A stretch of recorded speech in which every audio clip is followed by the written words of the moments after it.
강혜신의 오늘의 미국.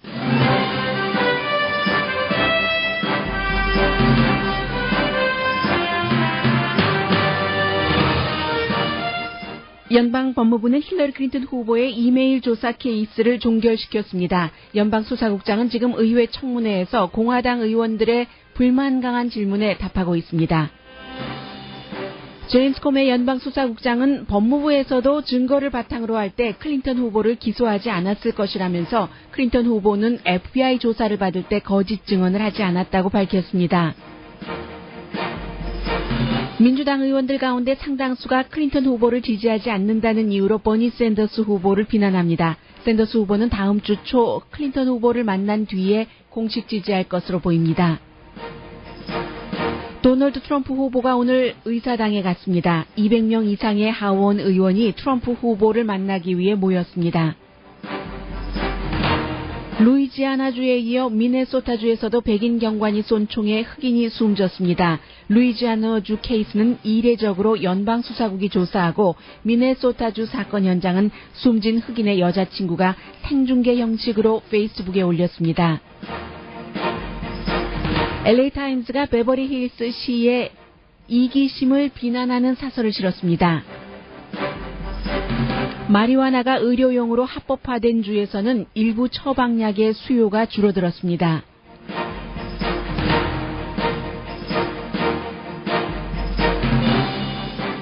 여러분 안녕하십니까? 오늘의 미국 강혜신입니다. 로레타 린치 연방법무장관은 이제 법무부에서는 힐러리 클린턴 전 국무장관의 이메일 스캔들에 대해서 조사를 끝냈다. 이 케이스를 이제 클로즈 시키는 것이죠. 당연히 이제 연방수사국장의 또 연방수사국의 조사 결과를 바탕으로 하겠다고 했는데 연방수사국장이 기소하지 않는 것을 연방법무부에 권고를 했기 때문에 기소권을 갖고 있는 연방법무부에서는 기소하지 않기로 결정을 하고 이제 모든 케이스 조사는 끝났다라고 공식적으로 발표를 했습니다.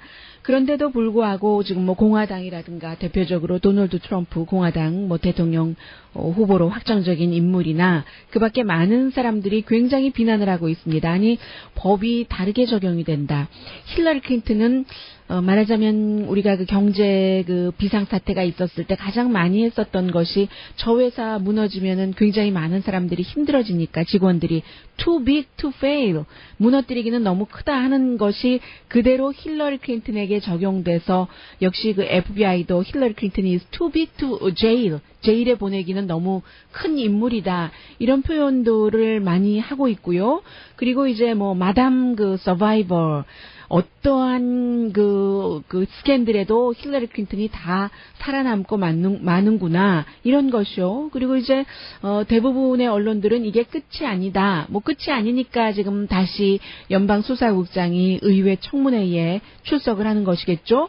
그리고 이제 또 다른 사람들은 이렇게 보니까 정말로 도널드 트럼프나 힐러리 클린턴이나 좀 심정적으로 그쪽으로 마음이 흘러서 투표를 할 사람이 없네라고 생각하는 사람들이 현재로서는 좀 많아지면서 그렇지 마음에 드는 사람이 없으면 투표하러 갈 때 투표하지 않는 것도 권리다. 어떻게 차선책만을 선택을 해야지 되는가라는 얘기도 지금 많이 들리고 있습니다. 그리고는 이제 오늘 연방수사국장이 특히 이제 지금 공화당이 다수당이기 때문에요. 하원에서 청문회를 하는데 연방수사국장이 하나의 케이스에 대해서 본인들이 수사를 종결을 했고 그리고 바로 의회 청문회에 나와서 긴 시간 동안 이렇게 의원들의 많은 질문에 대해서 답변하는 일은 상당히 많지는 않은 그런 일입니다. 지금 제가 일리노이주의 민주당의 하원 의원 타미 덕 월스 하원 의원이 질문을 오래 하고 있기 때문에 여러분들께 들려지지는 않고 있고 그 전에 이제 제임스 코미 연방 수사국장이 이런 청문회를 시작할 때는 항상 소속 소위원회의 의장이 얘기를 하고 청문회에 증인으로 출석한 사람도 이제 선서를 하죠. 연방 수사국장은 지난주 토요일에 힐러리 클린턴을 3시간 30분 동안 인터뷰할 때 이제 힐러리 클린턴은 연방 수사국에서 손을 들고 제가 지금 지금 증언하는 것은 전부 사실입니다 하고 그 선서를 했고, 연방수사국장도 의회 청문회에서 오늘 이제 질문에 답변하기 전에 다 진실만을 증언하겠습니다 하고 손을 들고 선서를 했습니다. 그리고 이제 그 수사국장이 한 얘기는 며칠 전에 어제 그제였었던가요? 성명을 발표를 할 때와 다른 얘기가 사실은 없었습니다. 다만 이제 방법에 있어서 약간 차이가 있으면서 왜 청문회에 기꺼이 출석을 했는가, 그 부분에 대해서 얘기를 할 때 본인이 이제 그 성명서 기소하지 않기로 연방법무부에 권고를 합니다라고 발표를 할 때 그런 얘기를 했었습니다. 제가 이런 발표를 하고 나도 많은 분들이 의견이 다를 겁니다. 그리고 논란이 있을 것이라는 것도 압니다라고 얘기를 했는데, 논란이 뭐 예상했었던 만큼 그 정도 수준으로 계속 이어지고 있으니까 오늘도 그렇게 말하더군요. 지금 그 사람들이 제가 오늘 연방 의회에서 청문회에서 의원들의 질문에 일일이 다 답을 하고 난 뒤에도 의견들은 엇갈릴 것이라는 것을 압니다. 스틸 힐러리 클린턴은 기소됐어야지만 됐다라고 생각하는 사람들이 많다는 거죠. 그러나 우리 연방수사국이 어떻게 조사를 하고 결론을 내렸는지를 여러분들께 자세히 더 말씀을 드리고 싶었습니다. 미국 국민들이 그런 것에 대해서 알 권리가 있고, 제가 오늘 청문회에서 의원들의 질문에 대해서 일일이 답변을 하고 나면은 사실과 법을 바탕으로 해서 연방수사국이 수사하고 연방법무부에 권고를 내린 결론에 대해서 적어도 여러분들께서 더 좀 이해를 하실 수는 있다고 확신을 합니다 라고 얘기를 하면서 증거가 없었다는 겁니다. 힐러리 클린턴을 기소하라고 연방법무부에 권고하기 위해서는 what과 when이 두 가지 요소가 필요한데, what이라는 것은 힐러리 클린턴이 개인 이메일을 사용했었다는 것, when 이제 그 당시에요. 그때 이제 그 두 가지가 중요한데, action과 의도, action과 intent가 중요한데, 가장 이런 두 가지를 한꺼번에 불법인 줄 알면서 의도적으로 그랬다, 이 요건이 충족될 때만 기소를 할 수 있다는, 이게 이제 연방법무부의 지난 100년 된 쭉 기소 케이스를 보면은 다 그렇게 바탕으로 했었다는 것을 강조를 했습니다. 네. 지금 소리가 나오지 않고 있는데요. 다시 한번 들려드리겠습니다. Two things that matter in a criminal investigation of a subject. What did the person do? And when they did that thing, what were they thinking? When you look at the 100 years plus of the Justice Department's investigation and prosecution of the mishandling of classified information, those two questions are obviously present. What did the person do? Did they mishandle classified information? And when they did they know they were doing something that was unlawful?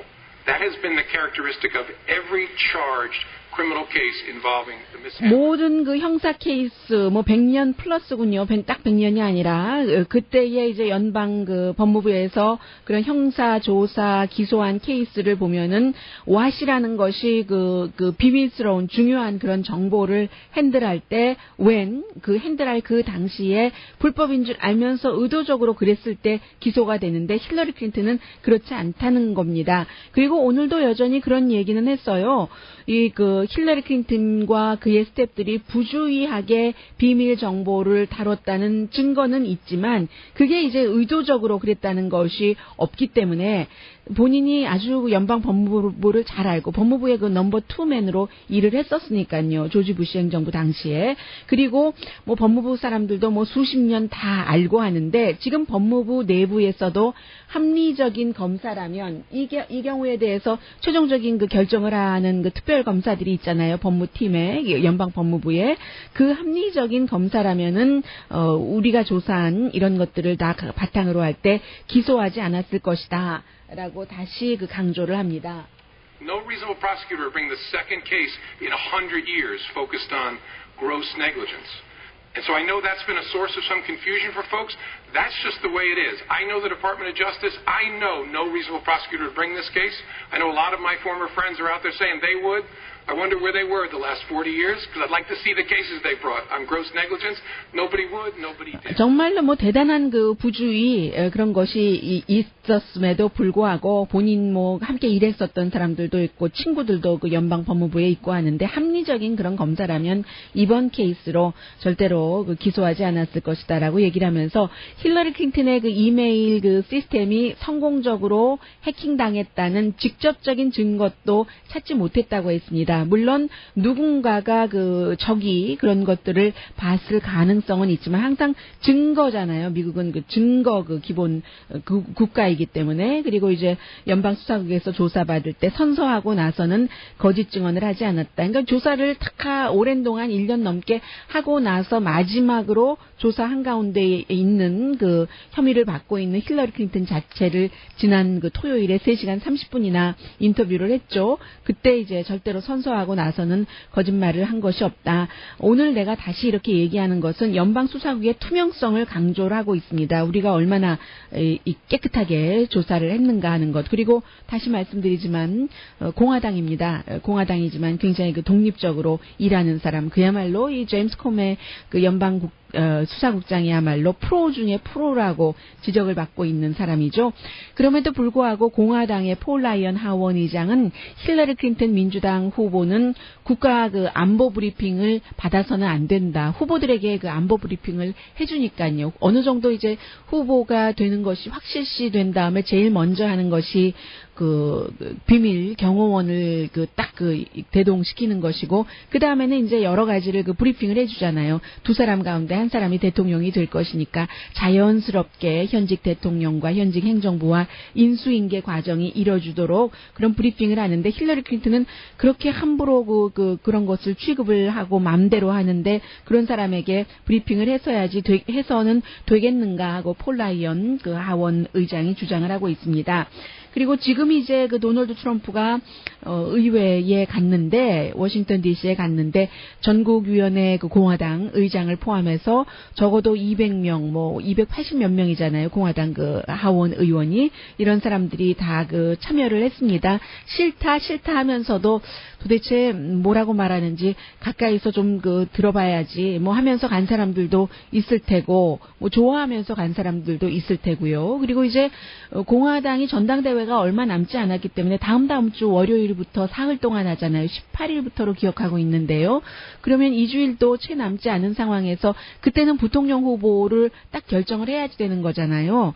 그래서 이제 지금 이 사람 저 사람을 만나고 있는데 일부는 그 후보 물망에 올라서 또 도널드 트럼프와 함께 선거 캠페인도 하고 나서는 바로 제가 생각해보니까 저는 부통령 후보감이 아닌 것 같습니다 하고 뭐 글쎄요 예의 바르게라고 할까요 점잖게 사양한 사람들도 있었고 뉴트 깅그리치 전 하원의장 같은 경우는 지금 뭐 꼭 부통령 후보다라고 말씀드릴 수는 없지만 도널드 트럼프 후보가 다시 한번 내가 대통령이 되면은 뉴트 깅그리치는 어떠한 형태로든 행정부에서 일하게 될 것이다라고 얘기를 했습니다.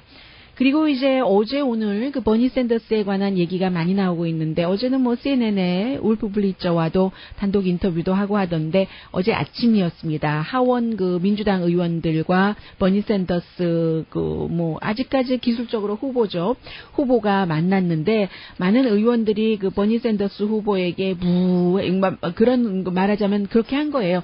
스케줄 내놔라. 언제 지원할 것이냐. 힐러리 클린턴을 타임라인 이렇게 민주당 의원들이 얘기를 했다고 하거든요. 그 뒤에 이제 기자들이 좀 안 좋은 대접을 받으셨다면서요 하고 물어보니까 버니 샌더스 후보가 아니요. 그런 건 아니고 뭐 의견 차이가 있을 뿐이죠. 제가 그 민주당의 예비선거 후보로서 열심히 캠페인하고 다닐 때는 많은 사람들의 그 수입이라든가 또 그 부의 불균형, 중간 계층이 사라져버리는 것, 젊은이들이 공부하고 나서 빚을 져서 그 다음에 미래가 굉장히 어두워지는 것 이런 것들이 이슈였는데 그런 것들을 지금 간격을 좁혀가고 있는 뭐 그런 것이죠. 뭐 그런 얘기를 했습니다. 그래서 이번 주에 이제 민주당은 공화당이 전당대회하고 나서 그 다음 주에 전당대회가 있는데요. 그러니까 뭐 한 3주일 정도 남았나요? 이달 말인데 그때에 그 전당대회 때 여러 가지 그 아젠다가 다 이제 나와야지 되니까 이번 주 말에 그 민주당 그 전국위원회 의원들도 만나고 하고 다음 주 초에 힐러리 클린턴과 버니 샌더스 후보가 만난 뒤에는 그 다음에는 이제 그 최종적인 마무리 협상을 하고 나서 버니 샌더스 후보가 힐러리 클린턴을 공식적으로 그 지지를 하고 그리고 이제 그 같이 뭐 선거 캠페인도 하고 하겠죠. 지금 오늘 아침에도 보니까 힐러리 클린턴 후보가 버니 샌더스 후보의 또 다른 주장 하나를 받아들였더군요. 거의 그 유니버설 그 대학교 등록금을 무료화하는 것 같은 힐러리 클린턴의 전의 입장보다 훨씬 버니 샌더스의 입장 쪽으로 가는 그런 것들을 또 하나 내놨으니까 계속 그 뒤에서는 서로 그 밀고 당기기 하고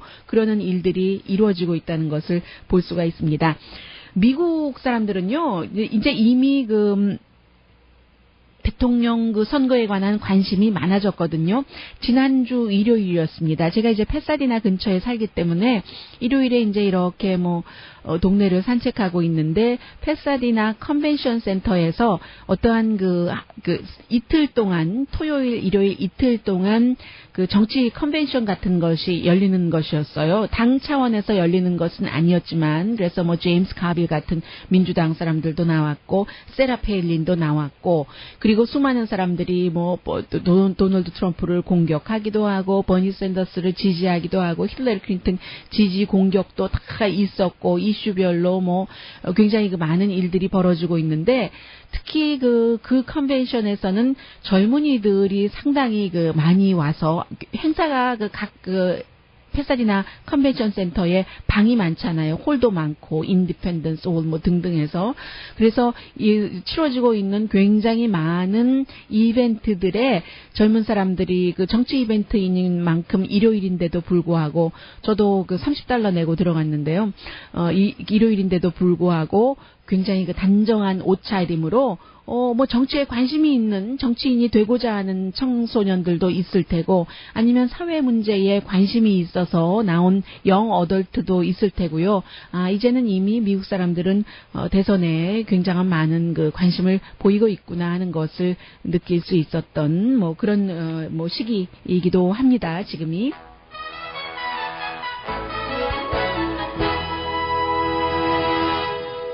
오늘의 미국은 전문가가 추천하는 이민법, 가정법 전문 제인정 종합법률사무소, 자동차 에어컨 점검과 수리 최저 가격을 보장하는 금호 타이어 전문 스토어 부에나팍의 타이어스 포유, 건강하고 아름답게 나만의 시간을 즐길 수 있는 위스파, LA 최고의 찜질방 위스파, 편한 마음으로 맡기면 모든 치아 문제를 해결하는 아로마센터 2층의 종합치과 이편한치과, 한국에서의 명성 그대로 한약 잘 짓는 현대판 대장금이 진료하는 제중한의원 공동폰이었습니다. 정정해드립니다. 세월이 참 빨리 가네요. 그 패사디나 컨벤션 센터에서 열렸던 정치 컨벤션은 지난주가 아니라 지지난주 토요일과 일요일이었습니다. 잠시 뒤에는 정치보다도 일부 지역에서는 더 많은 사람들이 관심을 갖고 있는 것, 그리고 이런 일들이 이제는 그 소셜 미디어 시대이기 때문에 전화기 하나로 모든 것 다 시민 리포터가 될 수 있고, 시민 리포터인 것뿐만이 아니라 지금 이 케이스는 한 여성이 자신의 그 보이프렌드가 숨져가는 그 현장을 라이브로 그 중계한 그런 케이스거든요. 그러니 주목을 받지 않을 수 있겠어요. 그 루이지아나에서 또 다른 경관의 총에 맞아서 숨진 흑인의 그 스토리입니다. 잠시 뒤에 전해드립니다.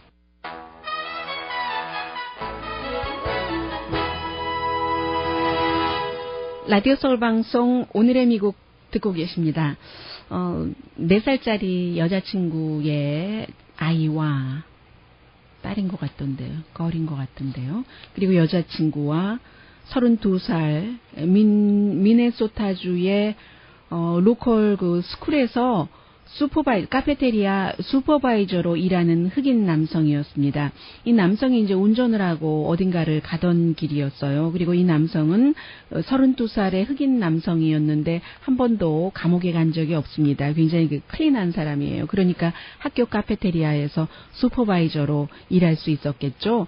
대부분의 흑인들은 이제 이 정도 나이가 되면은 많은 사람들이 우리가 생각하고 있는 것보다도 더 많은 통계학상으로요 감옥에 가잖아요. 감옥에 한 번 가는 게 아니라 들락날락 하는데 이 청년은 범죄 기록이 전혀 없는 청년이었습니다.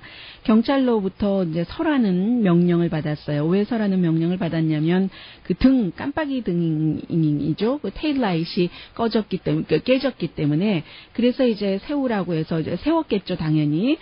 그런데 이제 경찰이 이제 운전면허증 같은 거 보여주려고 했는데, 그런데 이제 옆에서 걸프렌드가 있었으니까 다 듣고 기록하고 이 휴대폰으로 해서 생중계까지 했는데 테이블 보니까 그렇게 나오더군요. 내가 총이 있는데 총이 있기는 있지만 이것은 컨실드 총이고요. 감춰진 총이고 그리고 총기를 소지할 수 있는 허가증도 다 갖고 있다라고 얘기를 했습니다. 그런데 이제 경찰이 움직이지 말아라 했는데 이제 손을 뒤로 가져갔다는 거죠. 이 손을 가져간 것은 운전면허증이랑 내가 이제 다 기록이 깨끗한 사람이다. 흑인들은 버락 오바마 대통령조차도 고백을 했었던 것처럼 흑인들은 항상 한 10대 이전에 아버지 어머니에게 교육을 받잖아요. 경찰을 만나면 어떤 일이 있어도 심지어는 경찰이 unreasonable하게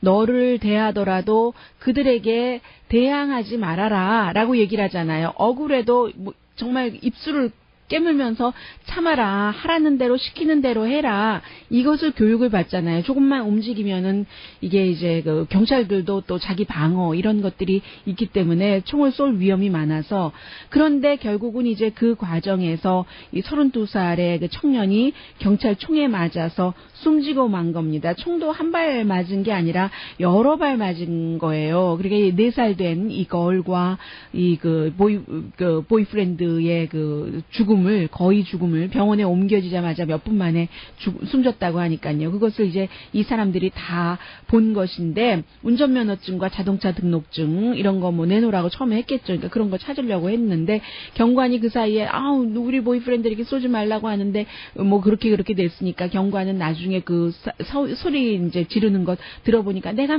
아무것도 만지지 말라고 했잖아요. 손들라고 했잖아요.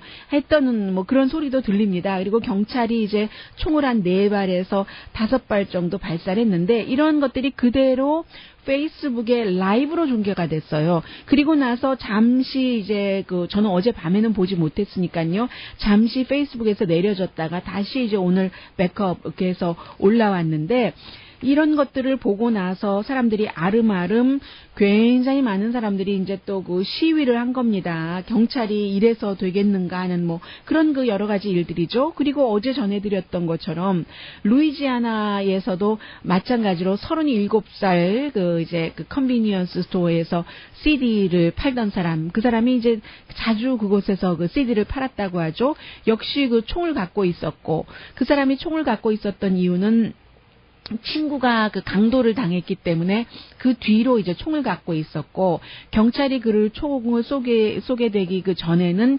컨비니언스 스토어에서 오너가 저 사람이 누구에게 총을 겨누고 있다 하는 그런 911 신고를 받았고 경관 2명이 갔고 그리고 이제 이 사람은 경찰의 총에 맞아서 숨질 때 손이 총에 있는 것이 아니라 다만 이제 주머니 쪽으로 손이 향하고 있었고 그가 경찰의 총에 맞아서 숨지고 나서 경찰이 숨진 사람 흑인의 주머니에서 총을 뽑아들었다. 이게 목격자의 얘기면서 목격자가 말만 한 것이 아니라 역시 휴대폰으로 다 이런 장면을 찍었잖아요.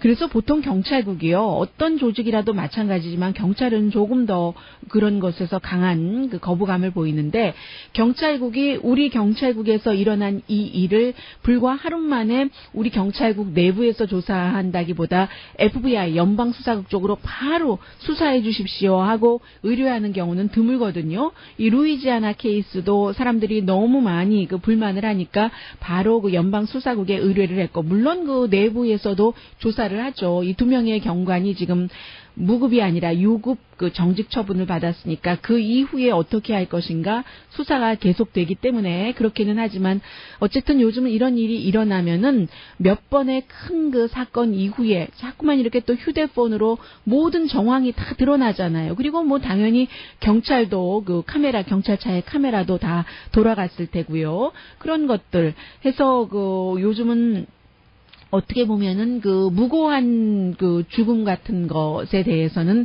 뭔가 그 밝힐 수 있는 여지가 상당히 많아지는 것이고요. 거기서 끝나는 것이 아니라 지금 그 루이지아나주의 그 바튼루즈에서 그 사건이 발생했으니까요. 37살. 그리고 숨진 사람은 전부 흑인 30대네요. 37살, 32살. 그리고 이제 관련된 그 경관 3명은 모두 백인입니다. 그런데 이제 이 그 루이지아나주의 바튼루즈 같은 경우는 인구 비와 그 경찰의 비율이 너무나 차이가 나서요. 예를 들어서 그 도시의 아프리칸 아메리칸 인구가 55%인데, 그런데 그 경찰은요, 아프리칸 아메리칸 경찰은 30%, 와이트 경찰이 69%. 그런데 그 바튼루즈의 그 와이트 전체적인 인구는 전체 인구의 30%가 조금 넘는군요. 30%가 조금 넘는, 뭐 그렇게 되는 거예요. 그래서 그 차이를 보면은 인구와 경관의 비율을 볼 때 그 블랙은 25%가 마이너스고 그 화이트는 36%가 플러스인 겁니다. 이런 것들이요. 그런데 이제 같은 그 루이지아나주이긴 하지만 그 뉴올리언스 같은 경우는, 뉴올리언스는 이제 전부터 이런 사건들도 많이 일어나고 그럴 경우 항상 그 흑인들은 또 항의를 많이 하잖아요. 항의하고 이래저래 조금 고쳐져서 뉴올리언스의 경우는 전체 인구의 59%가 아프리칸 아메리칸인데 경찰의 전체 그 아프리칸 아메리칸 퍼센테이지는 58%니까 거의 비슷하게 되는 거죠. 이럴 경우에 이제 그 백인 경관이 그 바튼루즈에서 일어난 사건에 대해서 흑인들을 상당히 그 이제 과잉 진압, 또 그 과잉 그 대응, 이것이 이제 자기 방어인가 아닌가는 조사 결과가 나오겠지만 그런 불만이 있을 것이고, 당연히 이 바튼루즈 경찰국의 경우도 그 흑인 경관의 숫자를 늘려야지 된다는 주장이 나올 것 같습니다. 잠시 뒤에는 오늘 그 로스앤젤레스 타임스가 Hey, 베버리 힐즈라고 사설을 실었거든요. 또 마리화나에 대해서 얘기하시는 분들이 상당히 많습니다. 캘리포니아주는 11월 달에 이제 그 레저용 마리화나에 대한 투표가 있지만, 레저용보다는 나이 드신 분들 가운데서는 의료용 마리화나에 많이 드신 분보다는 한 50대, 40대 그 정도 되신 분들이 뭐 진통제를 쓰시는 분들도 계시고요. 또 그 밤에 잠 안 온다고 수면제 드시는 분들은, 마리화나를 어떻게 해보나, 나중에 이런 생각을 하시는 분들이 많으세요. 잠시 뒤에 관련 뉴스 전해드립니다.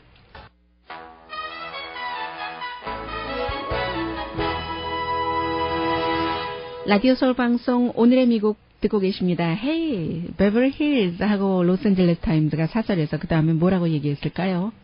베버리 힐즈 하니까 당연히 뭔가 그 부자에 관한 것 얘기를 했겠죠. 지금 로스앤젤레스 지역에서 미국 전국적으로도 마찬가지지만 홈리스니스가 굉장히 큰 문제가 되고 있습니다. 아주 그 가난한 지역과 부자 지역, 중간 지역, 어느 지역에든지 요즘은 그 홈리스 피플들이 어디를 가면은 전부 그 작은 그 텐트를 치고 있거나 또 쇼핑카트 같은 것을 끌고 다니고 아예 그 집단촌처럼 형성되어 있는 그런 곳들도 있잖아요. 대단한 그 문제예요. 그래서 로스앤젤레스 타임스가 베버리 힐에게 이 홈리스 피플이 베버리 힐 그 당신네만 없다고 되는 게 아니라 로스앤젤레스 지역적인 전체적인 이슈입니다라고 얘기를 하고 있습니다.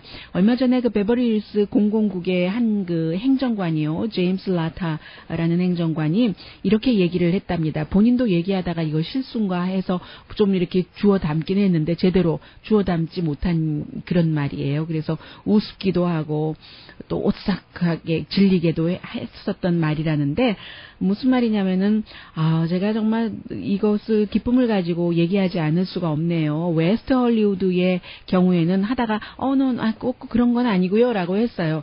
웨스트 헐리우드 같은 경우는 홈리스가 42명에서 88명으로 늘어났는데 우리 그 베버리힐스 지역은 29명에서 14명으로 줄어들었어요. 그러니까 얼마나 좋아요? 다른 동네하고 비교해 볼 때 뭐 이런 것 아니겠어요? 비슷한 경계에 있기는 하지만 그리고 참 적네요.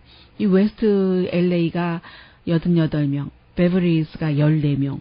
그렇게 보면은 여러분들 그 다니시는 로스앤젤레스 주변은 한 블럭만 하더라도 뭐 몇십 명 있는 곳도 있는데요. 그게 얼마나 아무튼 그 로스앤젤레스 타임즈 사설이 참 그 웃기기도 하고 질리기도 하고 그렇다 하면서 그런데 대부분의 로컬 리더들이 홈리스에 대해서 이런 식으로 생각을 한다는 거죠. 내가 지금 관여하고 있는 우리 지역에만 그 홈리스 피플이 없으면은 된다. 그런데 그게 아니라 좀 더 크게 봐야지 된다.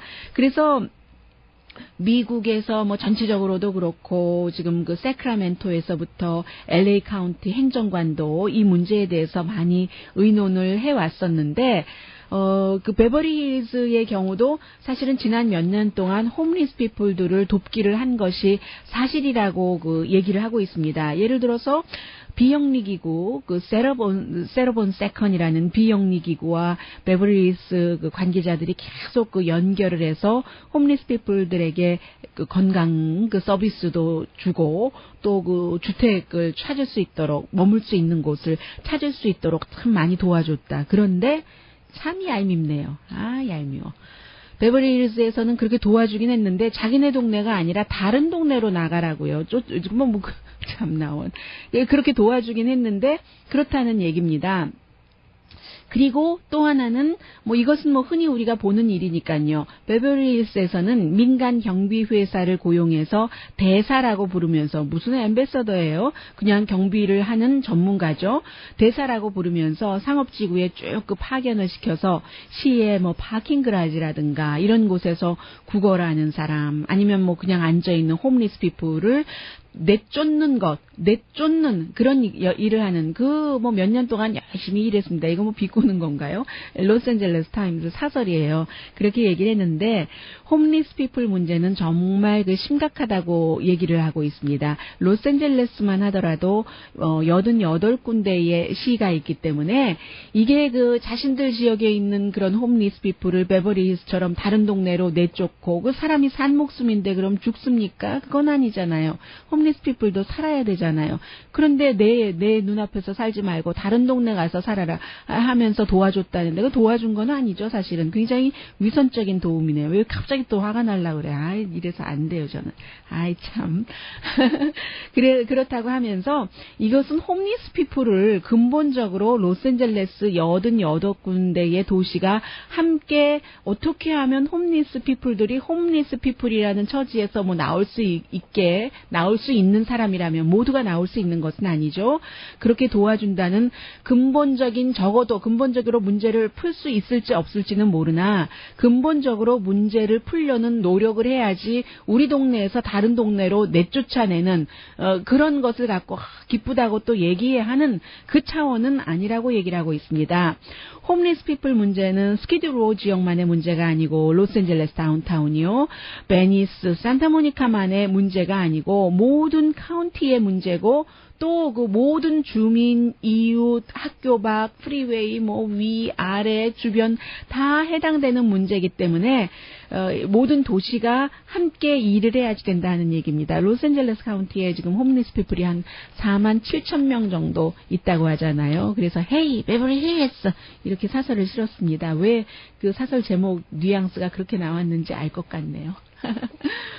네, 메디칼 마리화나가 합법화되고 나서 메디케어 그 처방약 그 D 플랜이요. 뭐 이렇게 말씀드리면은 아시는 분들은 다 아시죠. 사용하고 계시는 분들은 그 D 플랜이 굉장히 그 줄어들었다는 겁니다.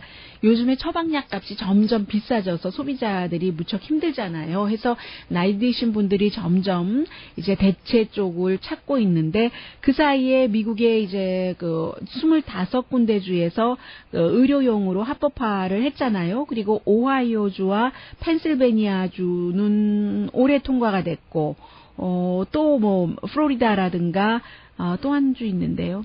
미주리주도 11월 달에 의료용 마리화나 투표가 있고 나머지 뭐 여러 개 주는 이미 레저용으로 합법화도 했고 하는데 이렇게 의료용으로 합법화하고 나서 마리화나가 모든 그 증세를 다 완화시켜 주지는 못합니다. 그리고 치료도 아닌 것이고요. 그 뭐 다른 약도 뭐 치료는 아니잖아요. 사실은 증상 완화지. 해서 예를 들어서 불안함이라든가 우울함이라든가 해서 진통제나 항우울제로 처방을 그 의사들이 많이 그 하기 시작했으니까요. 반면에 이제 뭐 혈관을 피를 좀 묽게 하는 블러드 티너 같은 것은 할 수가 없으니까 그런 처방약은 전이나 지금이나 뭐 똑같은데 진통제나 항우울제 처방은 줄어들었다는 얘기입니다. 이게 2010년부터 2013년 사이에 그 이제 마리화나가 의료용으로 합법화되고 나서 처음으로 그 조사를 한 것이거든요. 그래서 이제 그 의료 비용도 2013년도에 1억 6,500만 달러가 절약이 됐답니다. 1억 6,500만 달러. 그리고 만약에 미국 전국에서 의료용으로 마리화나가 합법화가 된다면 1년에 뭐 4억 7천만 달러는 절약할 수 있다는데 이게 사실은 전체적인 그 메디케어 예산으로 볼 때는 0.5%밖에 되지 않아요. 그다지 많은 것은 아니지만 돈 절약이 그 목적이라기보다 물론 마리화나도 아직까지 그 정확한 부작용 같은 것이 오랜 동안 연구된 것은 아니지만 앞서 말씀드린 뭐 진통제나 항우울제 아니면 구토 또 뭐가 있나요? 뭐 경직되는 이런 것이요. 불면증뿐만이 아니라 이런 데는 좀 효과가 있기 때문에 일반 또 처방약 갖고 잘 되지 않는 사람이 또 그 마리화나 정도로 해소가 될 수도 있다는 이런 것들에 대해서 지금 굉장히 많이 연구를 하고 있는데 물론 보험으로 그 커버가 거의 되지 않으니까 또 값도 굉장히 다양해서 어떤 경우는 이렇게 마리화나를 처방약으로 대신하려면 뭐 한 달에 한 $400를 써야지 되는 그런 경우도 있고요. 그래서 지금 정부 차원에서도 이것을 어떻게 그 메디케어 그 프로그램으로 가지고 오는가 의료용 마리화나 같은 것을 본격적으로 하는 것 그리고 그러면 의사가 처방을 한다면 일반 약은 뭐 그램 뭐 1억 밀리그램으로 처방을 하는데 마리화나 처방도 조금 더 기준을 좀 확실하게 해야지 되는 것이 아닌가 이런 것들 이미 그 조사 당국에서는 그 관계 당국에서는 조사하기 시작했습니다. 잠시 뒤에 어제 못 전해드린 아스피린 또 오바마 대통령 유럽 가는데 이번이 마지막이 될 것 같죠? 전합니다.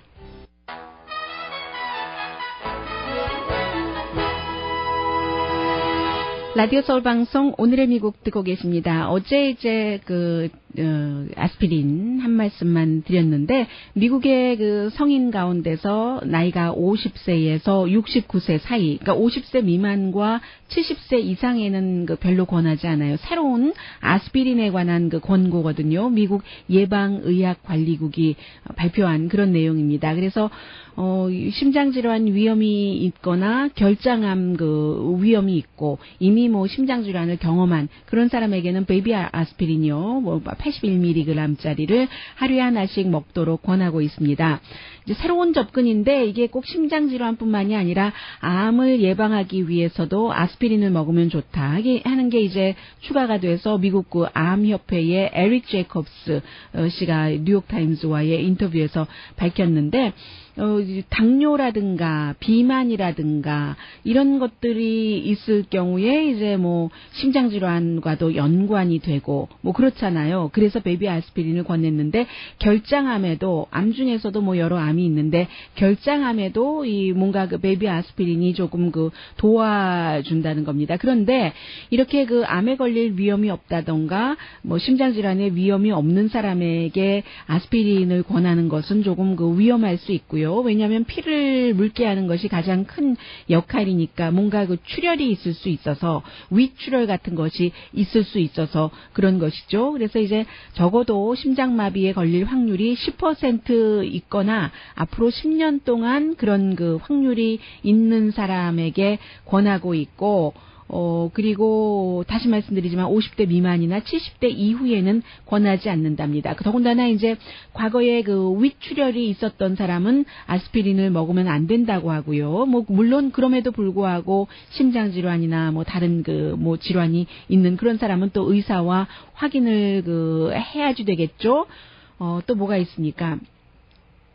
식도암, 위암, 전립선 암, 폐암, 유방암에도 아스피린이 뭔가 아직까지 크게 이렇다고 확실하게 결론 내리기는 힘들지만 예방해 주는데 좀 효과가 있기는 있다 하는 것이 지금 암협회와 미국 예방의학관리국이 최근에 새로 발표한 아스피린에 대한 권고였습니다.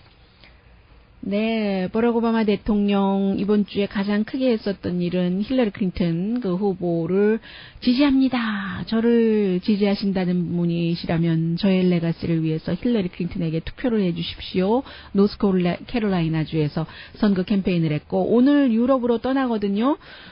이제 영국이 유럽연합에서부터 분리하는 투표를 끝내고 나서 블랙시트 이후에 처음 방문하는 것이고, 그리고 아마 지금 스케줄이 버락 오바마 대통령이 유럽에 다시 방문할 일이 있겠어요. 이번이 마지막 같은데, 연례 나토 정상회의에 참석하기 위해서 가는 겁니다. 이 폴란드의 와소에 가는데, 와소 하면 항상 오케스트라가 생각나는데요.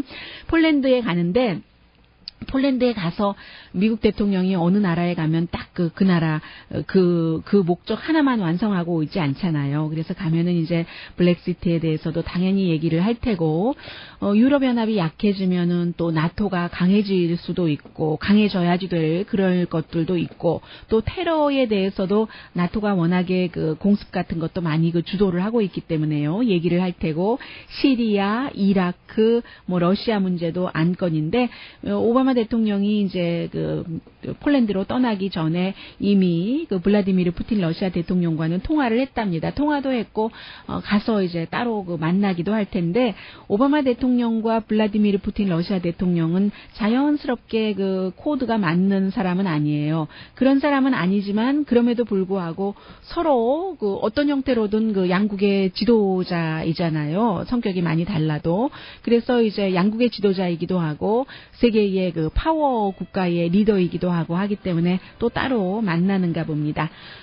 정상회담 끝나고 나서는 처음 가는 것 같은데요. 마드리드, 또 세르비아, 스페인에도 오바마 대통령이 들렀다가 귀국을 하는군요.